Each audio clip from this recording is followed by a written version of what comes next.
Ford vs. Ferrari is a 2019 American sports drama film that tells the story of the legendary battle between Ford Motor Company and Ferrari at the 24 Hours of Le Mans in France in 1966.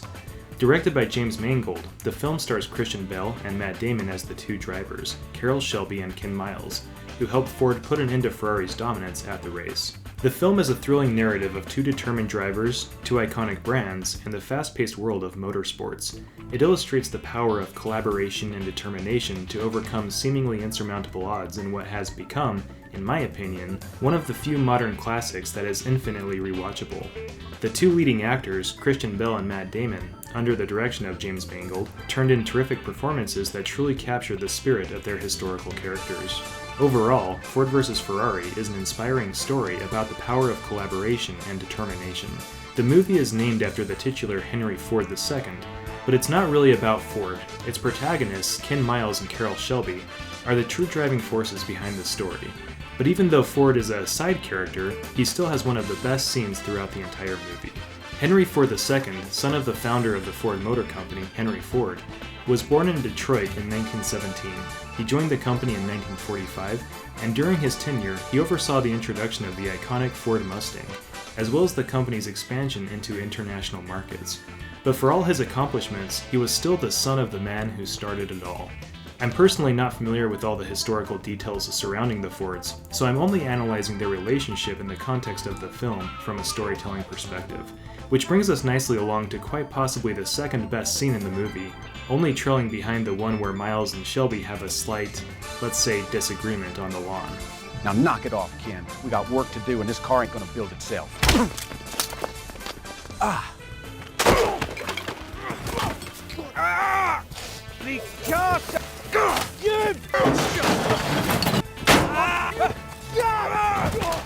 Need a fizzy pop, please.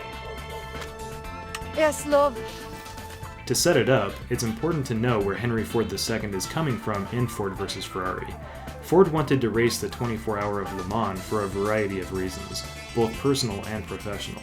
Professionally, it was an opportunity for him to prove to the world that the Ford Motor Company was capable of competing with the likes of Ferrari and actually winning. On a personal level, it was a chance for him to prove himself to his father, the legendary Henry Ford.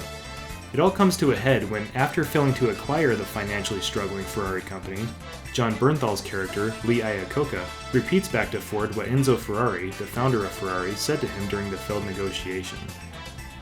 What exactly did he say? He said Ford makes ugly little cars and we make them in an ugly factory. About me? He called you fat, sir. He said you're not Henry Ford. You're Henry Ford II. I love this exchange because you can see the atmosphere get sucked out of the room. Ford, who is seemingly confident and domineering up to this point, becomes visibly shaken. To Ford, this time it's not just business, it's personal. This sets Ford on a mission to crush Ferrari at the Le Mans by any means necessary. I want the best engineers, the best drivers. I don't care what it costs. Father-son relationships are complex. As a son, you want to please your father while simultaneously wanting to compete with him. Ultimately, Ford's motivations for racing in Ford vs. Ferrari boil down to a desire to prove himself to his father and make his own mark on the world. He's proud of his family legacy, but at the end of the day, he's still a boy caught in the shadow of his mighty father. But of course, Ford begrudgingly learns that winning the Le Mans isn't a simple matter of throwing money at the problem. It requires passion, precision, and the ability to fail and iterate. Look, it's not even a track, Lee. Le Mans 8.5 miles of country road. It's narrow, ungraded, it's rough. You gotta do that for 24 hours. That means night. You know, half that race is in the dark, you can't see. Yeah. It's challenging. This inevitably puts him on a collision course with Ken Miles and Carroll Shelby, who are motorsport purists, as opposed to Ford's world of seedy businessmen and stockholders. It's the classic story of the artist versus the businessman. Ford represents both a protagonist and an antagonist in the fact that he's the one who initially drives the plot forward, but he proves to be an obstacle every step of the way. In this way, Ford is kind of both like Gandalf and Saruman.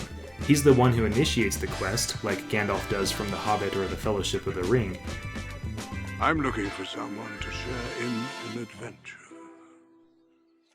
But he also hounds the protagonist throughout their journey, like Saruman does. The pursuit of winning the Le Mans race puts Henry Ford into a bit of a rock and a hard place. On the one hand, he wants to win the race at all costs, but on the other, he has a business to run and an image to maintain. Being a creature of the corporate world, he doesn't understand Shelby's tactics and is constantly trying to micromanage everything from his ivory tower. Ultimately, he represents the red tape bureaucracy that the two protagonists have to contend with at every turn. Throughout the film, we see Miles and Shelby struggling and pushing back against the corporate barriers that are put in their path.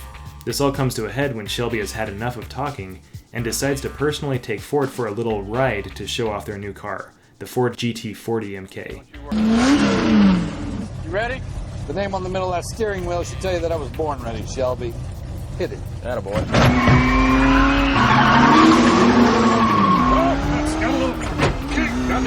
Without wasting any time, Shelby accelerates and shoots off like a rocket, practically giving poor old Henry whiplash along the way. Ford groans and screams as they pick up speed. About right now, the uninitiated have a tendency to soil themselves. After taking sharp turns and accelerating at an unnatural pace down the airfield, Shelby finally brings the car to a sudden, skidding stop. As the smoke from the tires clears, Ford sits in a horrified stupor for a moment before he suddenly breaks down into tears. As the audience, our first inclination is to laugh, since the entire scene up to this point was played for laughs. At first, we're led to believe that he's crying because he was so horrified from the unusual and exhilarating experience, but we quickly learned that we had Ford wrong the entire time. He's not crying from fear or because he soiled himself, but they're tears of joy and sadness. I had no idea. I wish my daddy, you were alive to see this. To feel this. I love this scene, because the filmmakers and writers could have simply portrayed Henry Ford II as a stereotypically arrogant and emotionless CEO. But this scene breaks the mold of the stuffy CEO stereotype and gives him some underlying humanity. Unlike typical portrayals of CEO characters, Ford is funny, determined, and a little bit of a crybaby when the situation permits. I don't say that in a negative way because it adds nuance and depth to the character. What we see is that Ford isn't as stoic as he would seemingly like to appear. When he's insulted and compared to his father, or when he experiences something that he knows would have delighted his father, the cracks in his exterior start to appear. If Ford was a video game final boss character, his father is obviously Ford's weak spot that you would have to strike repeatedly to bring him down. This scene is great because it's genuinely funny and also a little heartbreaking. It does the unexpected thing and rips the carpet out from under you, revealing a heartfelt layer to the proceedings that we as the audience weren't expecting. In this moment, Ford is transformed from a corporate monster into a somewhat relatable person. I absolutely love it when movies, books, or any kind of storytelling medium can surprise me in this way, which is hard to do. This scene is special because it adds dimensionality to his character. Is Ford the hero or the villain of the piece? While this encounter doesn't redeem Ford as a character, since he continues his bullish behavior throughout the rest of the story, it does offer some nuance to a character that could have otherwise been left on the sidelines. Overall, Henry Ford II is an interesting and complex character in Ford vs. Ferrari, and his relationship with his father is a key element of the film. He is proud of his father's legacy, but he still feels that he has to prove himself and make his own mark in the world. He is both a protagonist and an antagonist as he initially drives the plot forward, yet still stands in the way of Miles and Shelby's ultimate success. The scene in question sets up a comedic moment, no doubt, but there's something more to it. Suddenly, we're not sure if Henry Ford II is laughing or crying. It turns out his emotions are complex, as he experiences a combination of joy, happiness, and sadness all at once. It's a moment of triumph and pain all in one. In this way, Ford vs. Ferrari succeeds where so many other movies and stories fail. When telling stories about people, many writers and directors fail in the most fundamental of ways, forgetting to put humanity and character into their characters. But enough from me. What was your favorite scene in Ford vs. Ferrari? Let me know in the comments below, and don't forget to like and subscribe, and I'll catch you next time.